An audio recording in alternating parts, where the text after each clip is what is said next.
Well, thank you, Maria. And I was just telling my friend Tom Perez that it's a pretty tough act to follow. I'll be a little more calm in my discussion, but I do want to thank also, of course, LULAC and President Rocha, Executive Director Wilkes, and all the staff and volunteers who have really put together this incredible event.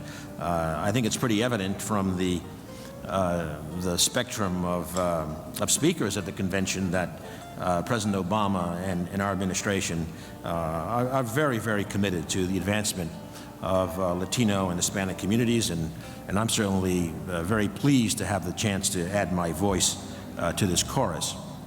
Now, I'm going to start by, first of all, describing a little bit about the Department of Energy, because frankly, I think it's one of the departments that is generally not fully understood in terms of the range of activities that we do. We are spread out. We're in many states, about 20 states. We have over 100,000 people who work for us. We have 17 research laboratories. And what we do is often humorously referred to as weapons and windmills, quarks and quagmires. So let me just explain that a little bit. First of all, the department is responsible for using science to maintain our nuclear security. A deterrent, keeping nuclear materials away from terrorists, providing the propulsion for our nuclear navy. Of course, we drive clean energy research. We address climate change through that by developing the technologies that one needs, efficiency, solar, wind, and others. We're the largest supporter of physical science research in the United States. We serve over 30,000 scientists. And finally, we invent methods for addressing some of the most complex cleanup challenges using science and technology because of the mess left over from the Cold War. So it's a very, very diverse set of missions in addition to clean energy.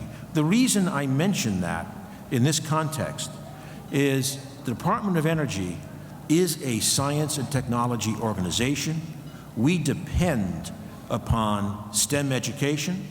We depend upon a very, very well-trained, diverse STEM set of workers.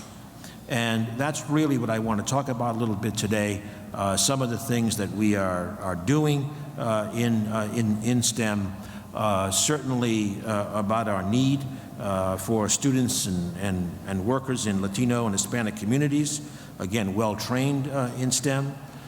We also need more women in STEM, and we need groups like LULAC to help us certainly with the Latino community, human resources, but in today, where I believe we are having a women's lunch in particular as well to attract women in these fields.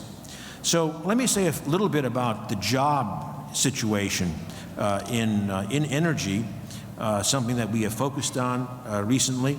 There are 3.6 million Americans working today in our traditional energy industries, and about 600,000 of those working in what we would call the low-carbon technologies to address climate change.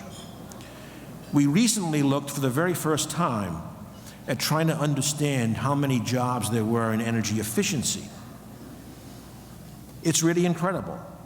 We found that energy efficiency jobs in this country accounts for about 1.9 million Americans. We expect in this year there'll be 250,000 more jobs added in energy efficiency, which is about 10% of all the jobs that one expects to have created by the private sector this year. Energy infrastructure employers will add 50,000 jobs this year, Solar employers will add 30,000 jobs this year.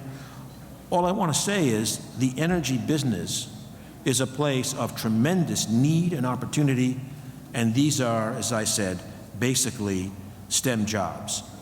So with that in mind, let me share a little bit of what DOE is doing to help with Latinos, with other underrepresented communities, with women, with veterans, as they launch or change their careers in ways that I think will help them and help our country with our major challenges.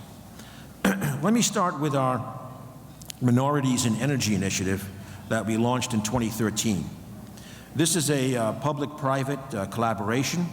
It's aimed at increasing minority and tribal participation in the energy sector through engagement in STEM education, workforce development, energy economic development, and climate change. This partnership draws on the strengths of all segments of the American population, and it includes a set of initiative ambassadors and industry partners. These ambassadors are leaders. They demonstrate what success in these areas means. They mentor. They go out and meet with minority groups. Some of them you may know the names. Dennis Ariola, for example. He's the president of SoCal Gas. Mauro Gregorio, he's vice president of the Dow Chemical Company. Dan Arvizu, former director of our National Renewable Laboratory and chairman of the National Science Board. So these are the kinds of individuals who we've recruited, again, to help promote and lead more minorities into our field. We've also created some unique community outreach opportunities to help expose minority students in middle school and in high school to STEM careers. For example, one of the president's favorite initiatives, My Brother's Keeper, we now have My Brother's Keeper Day at our national laboratories. We have STEM mentoring cafes, again providing middle school students with a day of hands-on activities to really get them excited about working in the STEM areas. This summer, we provided internships for more than 70 students, mainly from minority-serving institutions, including Hispanic-serving institutions, as part of our Minority Educational Institution Student Partnership Program. And we hope that the department will continue to grow the number in this cadre each year. Last year, we hosted our first Advanced Research and Technology in the Sciences Forum with minority-serving institutions. And again, we intend for this to be an annual event to build relationships and make sure that, the students understand the opportunities and the resources available to get into the STEM business. A different approach is place-based initiatives. For example, with Brownsville, Texas. There we go, the Rio Grande Valley.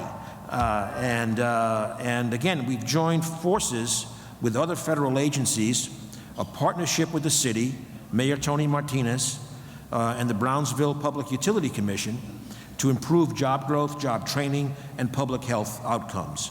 It's part of the President's Strong Cities, Strong Communities initiative aimed at underserved communities. Our efforts are led in this by two talented young natives of the Rio Grande Valley, Laura Gomez from the Environmental Protection Agency, and Matt Garcia from our Department of Energy. And by the way, Matt is also the one who developed a lot of the data on those energy jobs. I'll also mention in passing, I was just reminded that also born in the Rio Grande Valley was the person who originally recruited me to the Department of Energy back in the second Clinton term, and that was Federico Pena, someone I'm sure known to many of you.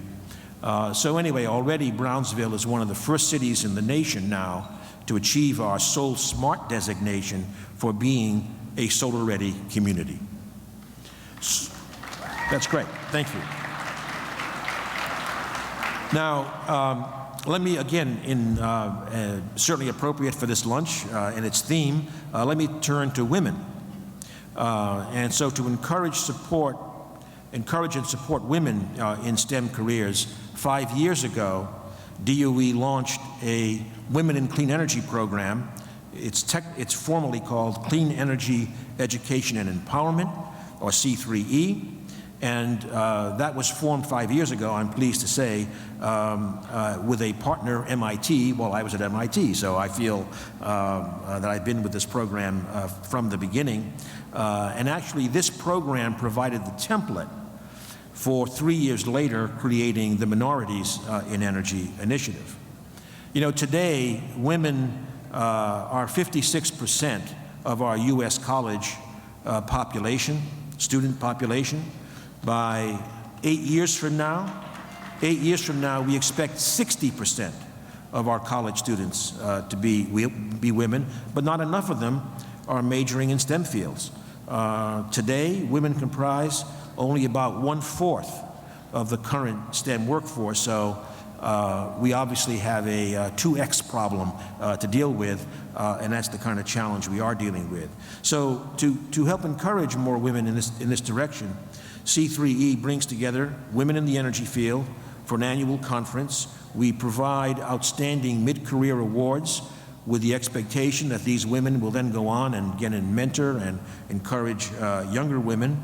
And like the Minorities in Energy program, organizes senior professionals as ambassadors to speak publicly and encourage women to join STEM fields. We have an online community. You can look it up, c3enet.org, to allow people around the world to connect. And in fact, just about 6 weeks ago in San Francisco, we held the 5th annual meeting, and it was great to see ambassadors and teachers from 10 countries come together to advance the cause of women in clean energy. Finally, let me turn to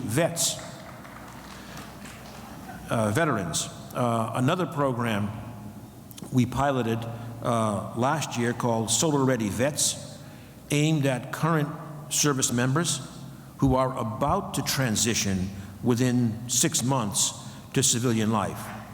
And what we offer, with the collaboration, obviously, of the military, is on-base training that enables service members to learn solar installation techniques on the same equipment used in the private sector. Again, before they transition to the civilian life. Every single veteran who has been through the program has had a job immediately upon re-entering the workforce. And sometimes multiple jobs. So this summer, in fact, President Obama announced that we will now expand the Solar Ready Vets program to 10 bases, an effort that's now underway. So minorities, women, vets, again, we are doing work that we believe is very important for our society, very important for those individuals, but frankly is also self-serving important for the Department of Energy, because we need this workforce going forward to accomplish our missions, whether it's climate change or national security. So I started out by, again, highlighting DOE's diverse missions, all needing STEM, and an example in the security arena that I'll mention. I've been talking about energy and climate, but if I just briefly touch back on the security arena, where again we have large responsibilities, we are also collaborating with minority-serving institutions. Now, in this case, our initial program on developing cybersecurity talent, an area where the jobs are way outpacing the supply. We're doing that with HBCUs, but we were just talking with President Rocha. There may be analogous programs that now we could work with LULAC in targeting areas and working with networks of minority-serving institutions to prepare Latino, Hispanic students for these kinds of very, very much in demand jobs. I might also mention, in the context of national security, that two of our main places of doing this, actually our three main laboratories, two are in New Mexico, one in California, all of course with very strong Latino populations, and they have very, very strong Latino workforces. More would be better. So again, we will look forward to working with LULAC and trying to see if we can target these areas in our, at least in the Department of Energy's set of missions. So we need your help to bring the talents of Hispanic and Latino communities to bear again on these challenges, to encourage much more STEM participation, and in doing so, we and LULAC can really help unlock economic opportunities for Latinos and Latino communities. So I look forward to working with you. I know this has been a very successful week, and now let's carry this momentum forward and continue to make the kind of progress that we need for our country and our communities. Thank you very much.